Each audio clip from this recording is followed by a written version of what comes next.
Ever feel like the world's just spinning a bit too wildly? Like the ground under our feet is always shifting? When headlines are screaming chaos and it feels like division is the new normal, it's so easy to feel small, maybe even a little helpless. We're seeing more disconnection, stress levels are skyrocketing, and for so many, feeling isolated has become a part of daily life. But what if the strongest way to push back against all this noise wasn't some big, complicated plan, but something incredibly simple, something we all already have inside us? What if just one person decided to consciously, intentionally, fill their everyday moments with kindness? You might think, what difference can make? It's just a drop in the ocean.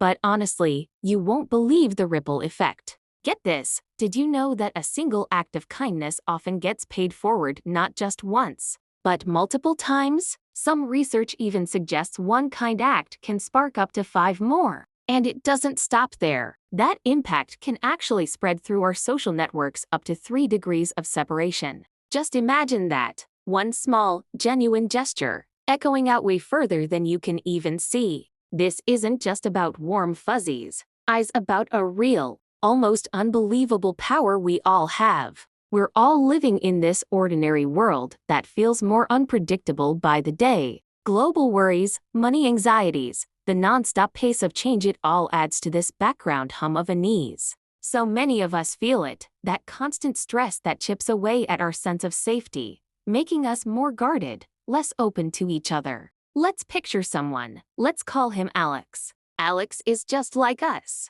He feels the heaviness of the world, sees the friction in his community, the short tempers at the grocery store, people avoiding eye contact on the street, and he's tired. Tired of the negativity, tired of feeling disconnected, tired of this survival mode that seems to drain everyone's energy for solving problems or even just taking a deep breath. Alex's journey started small, almost invisibly. He began by making sure to genuinely thank the bus driver, looking him in the eye and smiling. He offered a sincere compliment to a barista who was clearly stressed but handling the morning rush like a pro. When a neighbor started venting about a local problem, Alex didn't just nod along. He really listened, asked a few questions to understand, and simply said, "I hear you. That sounds incredibly frustrating." These things weren't always easy. Sometimes his efforts were met with a bit of surprise. A hurried thanks here, a confused look there.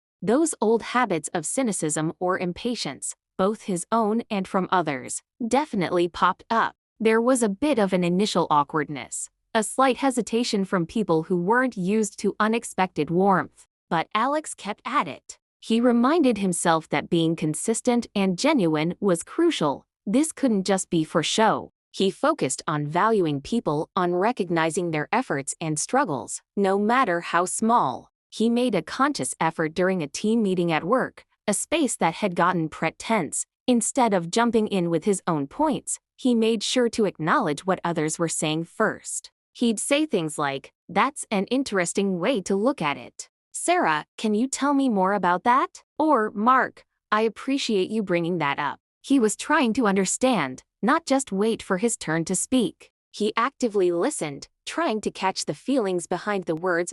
To help to listen. Alex noticed it in the little things, more good mornings in the hallway, more casual chats at the local market, a bit more patience in lines. The community Facebook group, which used to be a hotspot for complaints, now saw more offers of help and shared resources. It wasn't like all the problems had magically disappeared, or that disagreements never happened. But the way they approached these challenges had changed. There was this newfound understanding that they were, in many ways, all in it together. That shared experience, navigated with collective kindness, had built a stronger social fabric. Alex himself felt different. The initial effort it took to consciously choose kindness had become more natural, more a part of him. He realized that leading with empathy wasn't about being soft. It was about being strong enough to stay open in a world that often tells us to close off. It was about understanding that every interaction is an opportunity.